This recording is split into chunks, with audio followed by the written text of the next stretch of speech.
Vamos abrir as nossas Bíblias, por favor. Lá em Ezequiel, no capítulo 3.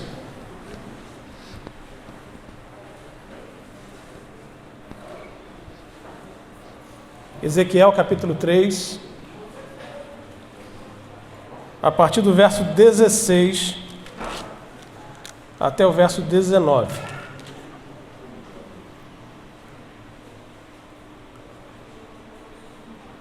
Nos diz assim: Findos os 7 dias, veio a mim a palavra do Senhor, dizendo: Filho do homem, eu te dei por atalaia sobre a casa de Israel. Da minha boca ouvirás a palavra e os avisarás da minha parte.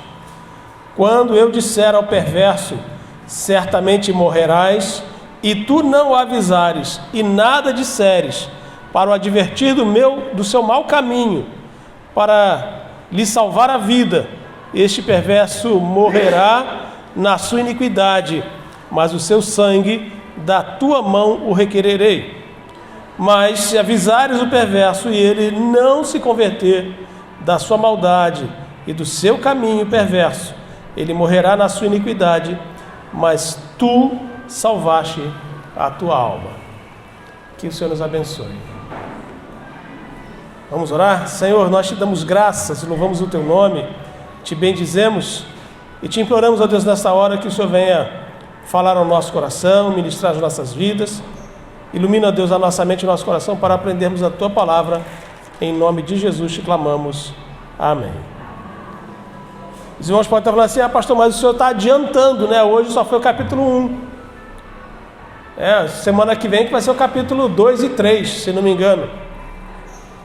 Mas não estou adiantando, não. Deus, no texto que vamos estudar, o texto de Ezequiel, quando eu escolho da lição da revista, a escolha inicial não era essa revista, era uma outra.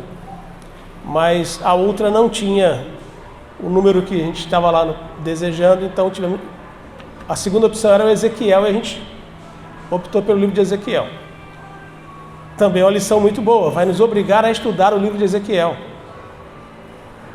Se você nunca leu o livro todo de Ezequiel, você vai ter a oportunidade de ler e estudar sobre ele. E Ezequiel nos ensina uma coisa que é fundamental. Quando o povo se encontrava em pecado, Deus se levantava para a correção desse povo. Mas antes de Deus corrigir o povo, Deus levantava o profeta, Deus levantava uma pessoa para apontar o povo os seus erros, os seus pecados, para que o povo se corrigisse e se voltasse à presença do Senhor.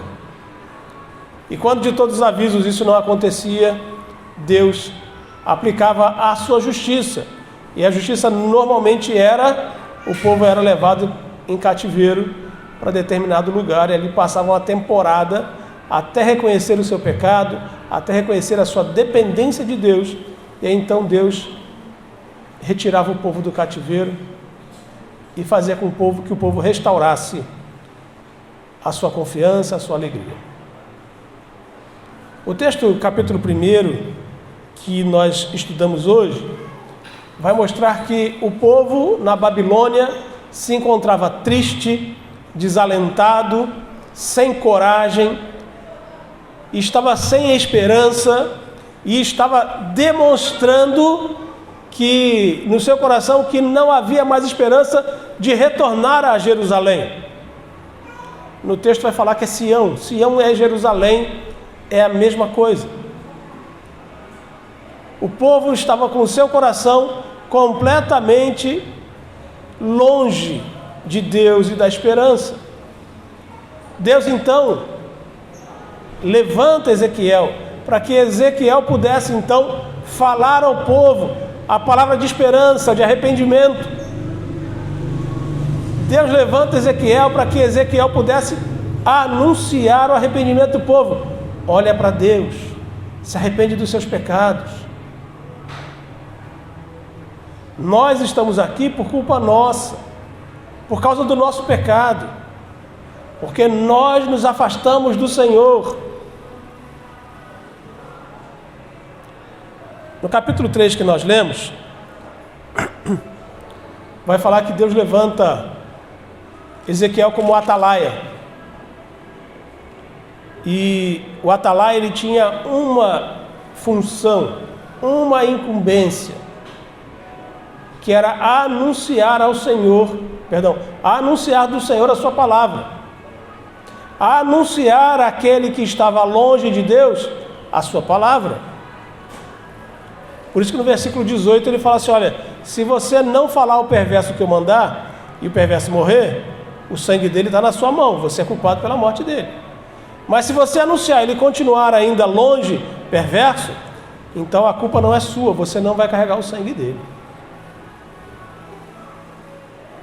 O livro de Ezequiel também ele aponta e vai apontar para Jesus.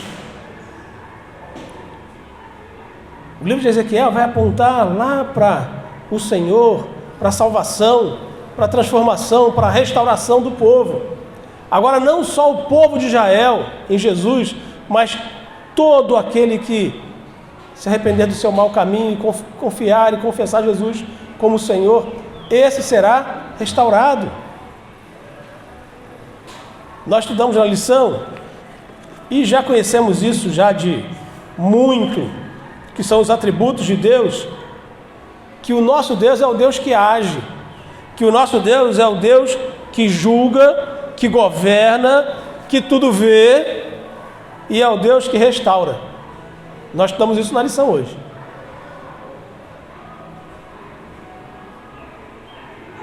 Muitas vezes nós estamos olhando para a nossa vida e achamos que, por mais que nós venhamos a pedir ao Senhor, as nossas orações não são ouvidas. Eu fico pensando lá em Israel, nessa época, ou a essa época, quando os babilônicos chegavam lá para o judeu e falavam assim: olha, canta as canções alegres lá de Sião, para que possamos ouvir e nos alegrar. Você já esteve triste algum dia e tentou cantar uma canção alegre? Já? Já tentaram cantar uma canção alegre quando você está triste? É quase que impossível. Quando você está triste, você quer ficar recluso, quieto, não quer ouvir muita coisa, não quer falar também muita coisa. Mas imagina alguém falar assim: não, você canta bem, canta as canções aí alegres para nos alegrar. O texto da Bíblia vai falar, e o texto da revista também vai falar, que isso causava ainda mais tristeza ao coração dos judeus. Eles tinham que lembrar das canções lá de Jerusalém, canções alegres, festivas, mas o seu coração triste não tinha porquê. No texto vai fazer a correspondência ao Salmo 137. Hoje podemos ouvir lá na classe dos homens uma canção antiga, bem antiga, os Rios da Babilônia, uma canção em inglês, é o Salmo 137, mas que o Elis nos fez lembrar de 1900 e eu ainda era criança, onde nós ouvíamos a música na televisão ou achávamos que a música era linda, maravilhosa, mas nós não tínhamos ideia que ela seria uma música tirada do Salmo 137. Alguns irmãos até balançaram um pouquinho lá o esqueleto, lembrando da sua época ainda, lá das... Oi? Eu não sei cantar não. Não sei cantar não. Lembrando lá das suas baladas anteriores à sua conversão. Mas uma coisa que é muito importante lembrarmos, irmãos, que os irmãos aqui presos, exilados, escravizados na Babilônia, eles tinham seus corações tristes, não tinham esperança e eles se achavam desprezados por Deus. Eles achavam que Deus não ouvia a sua oração. Eles consideravam de que Deus havia castigado, e porque Deus os havia castigado, Deus, a partir daquele momento, não ouvia mais as suas orações e as suas petições. Engano deles. Porque Deus levanta Ezequiel justamente para isso, para dizer assim: olha, se nós estamos aqui, se estamos atravessando esse problema, a culpa não é de Deus, a culpa é nossa. Retornemos ao Senhor, voltemos ao Senhor, temos que nos arrepender dos nossos pecados, e nos arrependendo do pecado, Deus vai agir, e quando Deus age, Ele restaura a nossa sorte, e aí nós voltamos para Sião, e aí nós voltamos para Jerusalém, e lá em Jerusalém encontraremos a alegria que hoje nós não temos. Hoje nós podemos estar passando por problemas, dificuldades, não igual ao que viveu os israelitas aqui na Babilônia. As nossas dificuldades hoje são completamente distintas, diferentes. Mas nós não podemos ter ou deixar de ter a certeza de que Deus ouve a nossa oração. Por mais que nós estejamos orando e pedindo ao Senhor: Senhor, eu preciso, eu quero, eu necessito. E se você acha que Deus não te ouviu, tenha certeza, Deus ouviu. Deus ouviu. Mas nós precisamos entender que no tempo de Deus isso será conquistado. Nós vamos entender a vontade e a palavra de Deus. Eu fico lembrando de Daniel, no seu capítulo 9. Se você puder abrir lá em Daniel capítulo 9.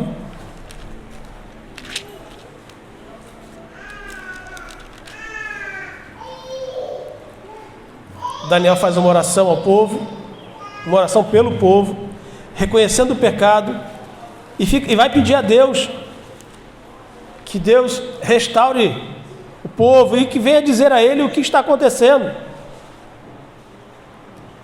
Aí no versículo 20, falava eu ainda e orava e confessava o meu pecado e o pecado do meu povo de Israel, e lançava a minha súplica perante a face de Deus, do meu Deus, pelo monte santo do meu Deus. Falava ainda na oração, quando o homem Gabriel, que eu tinha observado na minha visão ao princípio, veio rapidamente voando e me tocou à hora do sacrifício da tarde. Ele queria instruir-me, falou comigo e disse: Daniel, agora sair para fazer-te entender o sentido. No princípio das tuas súplicas saiu a ordem, e eu vim para te declarar, porque és muito amado. Considera, pois, a coisa e entende a visão. E aí ele vai discorrer a respeito da visão. O interessante nesse texto, na oração de Daniel, é que o anjo Gabriel fala assim: olha, quando eu vim, os 7, ou o príncipe da Assíria aqui, veio lutar contra mim, não deixou eu vir falar contigo. Da Pérsia, obrigado. Não deixou eu vir falar contigo. Eu tive que lutar com ele durante um bom tempo. Chamei a ajuda do Miguel, e Miguel veio me ajudar. E só agora eu estou vindo falar contigo. Muitas vezes nós achamos que a resposta de Deus demora. Mas não demora não, irmãos. Não demora não. O Daniel estava querendo entender aquela visão. E pediu a Deus a orientação. Mas as potestades, o diabo, muitas vezes não quer que nós entendamos e ouçamos a palavra de Deus e a voz de Deus. Então nós temos que persistir na oração, persistir na leitura da Bíblia, persistir em buscar ao Senhor. Que nós vamos sair vitoriosos, assim como Daniel, assim como o povo de Israel. que ao ouvir e entender a palavra dos profetas, tanto Ezequiel quanto Jeremias, ou Jeremias e Ezequiel, que eles estavam vivendo na mesma época e eram profetas contemporâneos, quando o povo entende e se arrepende do seu pecado, Deus já estabelece, Deus restaura, eles voltam para casa. Quando nós entendemos a palavra do Senhor e tomamos ela como verdade das nossas vidas, nós somos abençoados. E nós passamos a não mais ter aquela incerteza: será que Deus ouviu? Não, Deus ouviu, tenha certeza. Mas por que está demorando? Eu não sei. Eu não sei. Será porque eu estou em pecado? Não. Pode ser que Deus queira que você entenda uma outra coisa e aprenda uma outra coisa. E depois de você aprender uma outra coisa, aí você está apto a aprender aquilo que, ou receber aquilo que Deus quer. É igual nas faculdades. A faculdade tem a matéria seletiva e a eletiva. Tem algumas que você tem a obrigação de fazer antes de outras. E tem aquelas que você pode fazer a qualquer tempo.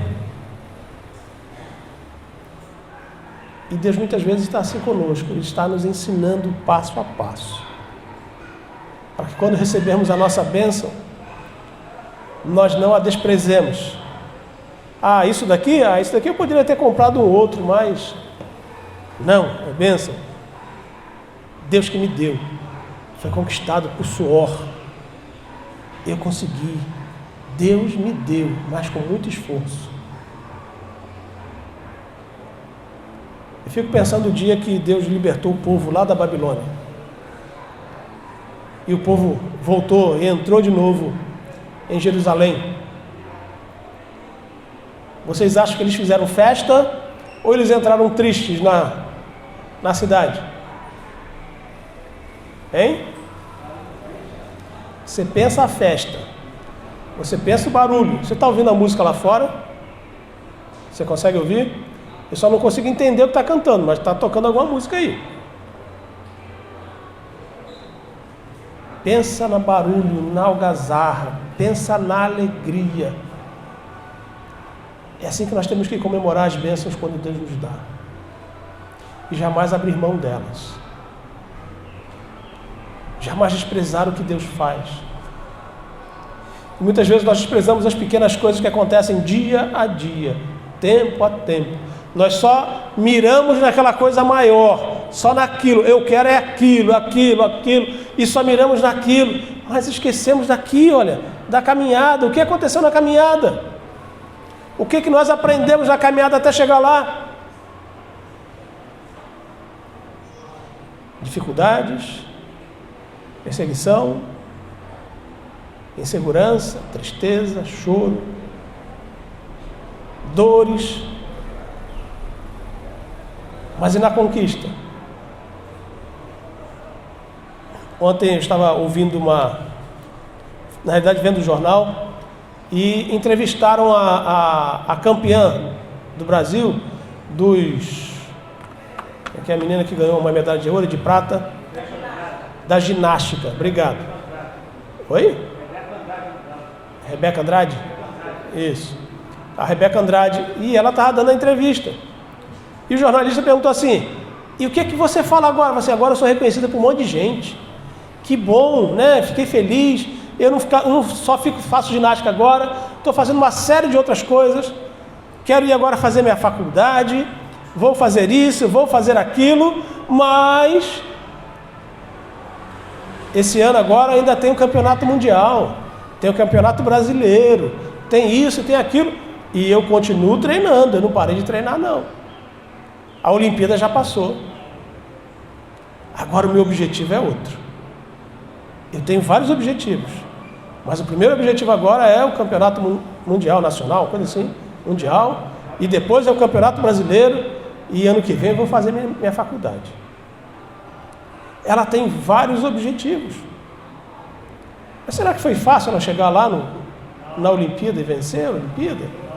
Não, que ela foi a primeira brasileira a conquistar isso. Ela conquistou com muito esforço, com muita dor, com muito suor, com muita dedicação. E na vida cristã, irmãos, nós só conquistamos quando temos tudo isso junto. Dedicação, oração, persistência.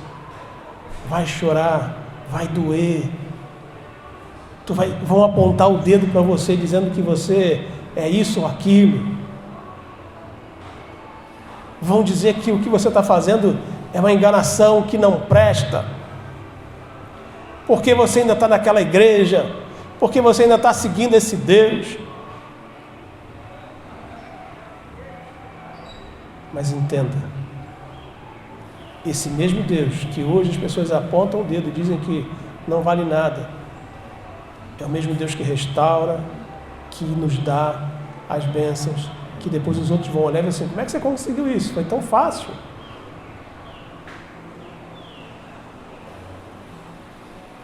Ezequiel vai nos mostrar um caminho duro do povo, que o coração do povo era duro, que mesmo estando eles em pecado, eles não admitiam o pecado.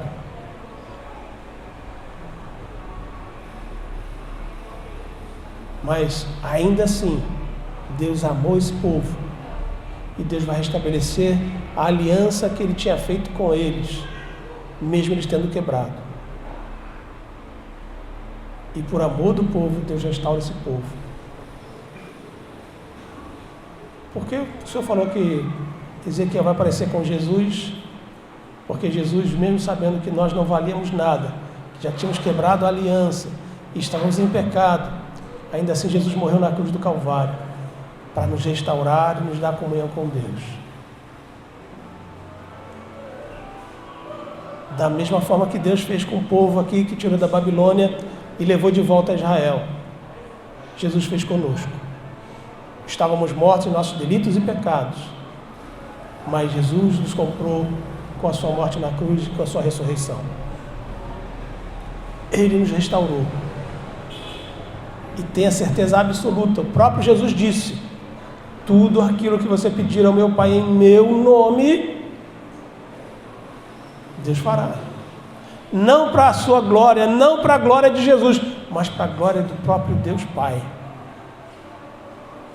Quando Deus nos concede e ouve a nossa oração, é só para a glória dele, é para a glória do Senhor.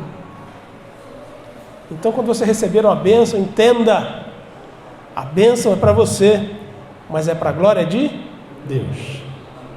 Deus tem que ser glorificado com essa bênção. Deus tem que ser glorificado com aquilo que você pede. Deus vai ser glorificado com aquilo que você busca. Tudo é para a glória de Deus. Tudo. Nós somos para a glória de Deus. E nós temos que viver observando isso, entendendo isso. Mas, pastor, até agora não consegui alcançar o meu objetivo. Ore, ore. Eu vou contar um testemunho pessoal, já alguns irmãos já sabem, mas eu quero lembrar. Há uns anos atrás, bastante tempo atrás, meu pai juntou a família e disse assim: estou indo embora de casa. E foi embora.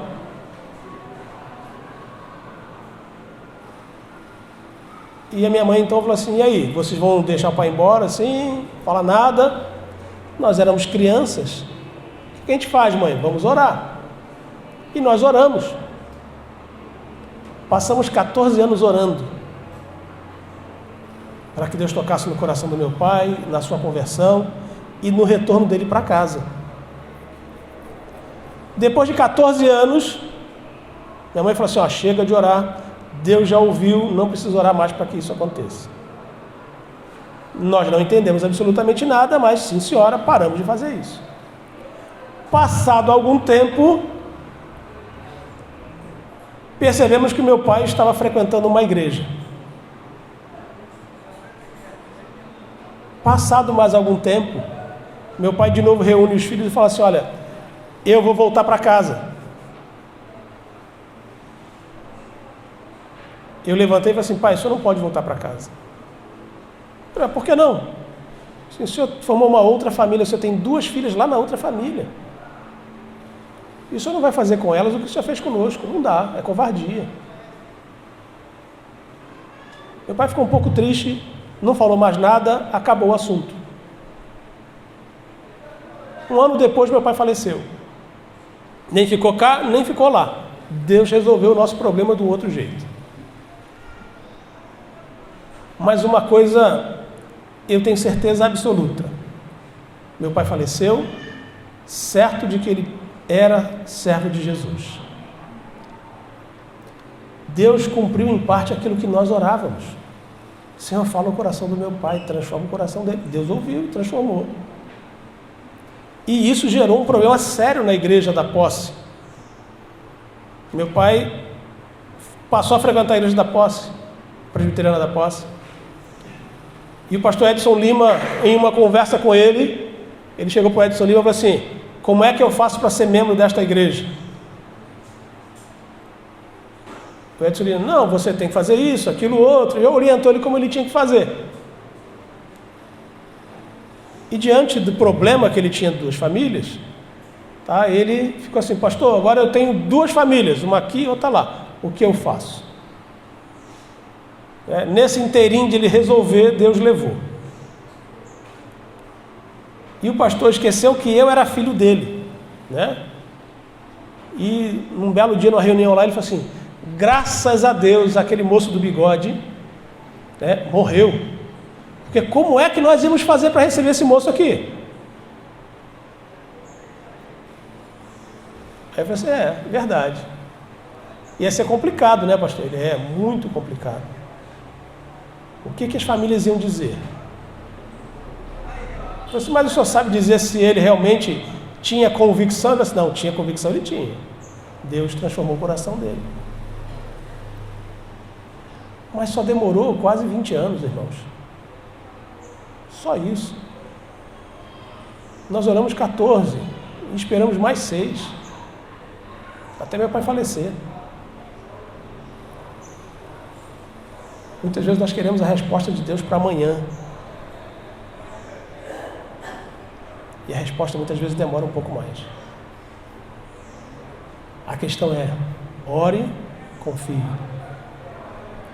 Israel ficou cativo na Babilônia só 70 anos. Só 70 anos. Quem aqui tem 70 anos? Levanta a mão para mim, por favor. 70. Ó. Só temos 3 com 70. Tá? 70 anos cativos. É muito tempo. É muito tempo. Mas ainda assim, Deus nunca deixou de ouvir o povo. Deus restaurou o povo. E Deus trouxe de volta o povo à sua terra. Trouxe de volta a alegria ao seu povo. E trouxe de novo a adoração ao seu nome. E reconhecendo, fazendo com que o povo reconhecesse o seu pecado e o pecado dos seus pais. Não se esqueça, Deus ouve a nossa oração. Deus nos concede os nossos pedidos. Está demorando, pastor, por quê? Porque Deus está trabalhando na sua vida, por algum motivo e algum propósito. Aguarde, confie, ore, e você verá as maravilhas do Senhor. Que Deus abençoe o nosso coração. Deus abençoe a sua vida. Que o Senhor venha falar de maneira poderosa todos os dias ao seu coração. Deus nos abençoe em nome de Jesus. Vamos ficar de pé, por favor.